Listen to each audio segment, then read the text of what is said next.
আসসালামু আলাইকুম রহমতুল্লাহি ওয়া বারাকাতুহু। সূরা আল ইমরানের ৩১ নম্বর আয়াত থেকে ৪০ নম্বর আয়াতের বাংলা অনুবাদ। হে রাসূল, আপনি বলুন, যদি তোমরা আল্লাহকে ভালোবাসো তবে আমার অনুসরণ করো, তাহলে আল্লাহ তাআলা তোমাদেরকে ভালোবাসবেন এবং তোমাদের অপরাধসমূহ ক্ষমা করে দেবেন। আর মহান আল্লাহ অতি ক্ষমাশীল, পরম দয়ালু। হে নবী, আপনি বলে দিন, তোমরা আল্লাহ তাআলা ও তার রাসূলের আনুগত্য করো। আর যদি তারা মুখ ফিরিয়ে নেয়, তবে অবশ্যই আল্লাহ তাআলা কাফিরদেরকে ভালোবাসেন না। নিশ্চয়ই আল্লাহ তাআলা আদম ও নূহ এবং ইব্রাহিম ও ইমরান এর বংশধরগণকে বিশ্ববাসীর উপর মনোনীত করেছেন।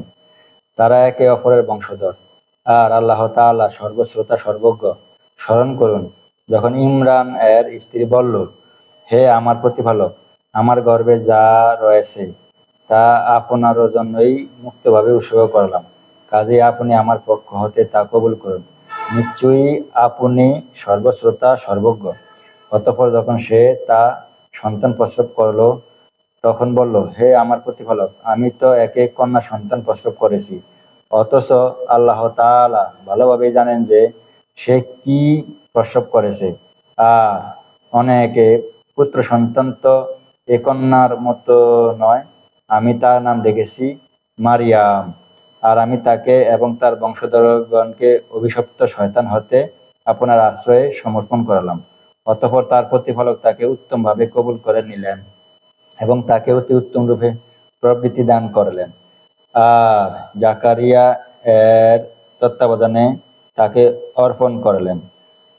যখনই জাকারিয়া মেহরাবের ভিতর তার নিকট প্রবেশ করতেন, তখনই তার নিকট নিত্য নতুন খাদ্য সামগ্রী পেতেন। তিনি জিজ্ঞেস করতেন, হে মারিয়াম, এগুলো কোথা হতে তোমার নিকট এলো?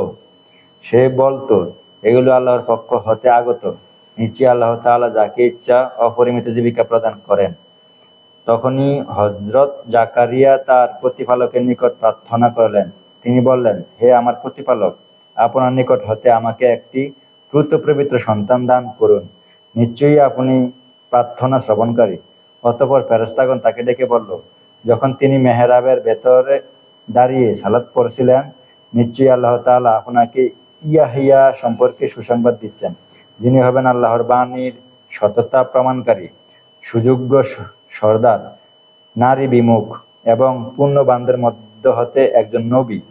তিনি বললেন, হে আমার প্রতিপালক, কেমন করে আমার পুত্র হবে, অথচ আমার বার্ধক্য এসে গেছে এবং আমার স্ত্রীও যে বন্ধ্যা। তিনি আল্লাহ বললেন, এমনিভাবে আল্লাহ যা ইচ্ছা তা করেন। আসসালামু আলাইকুম রহমতুল্লাহি ওয়া বারাকাতুহু।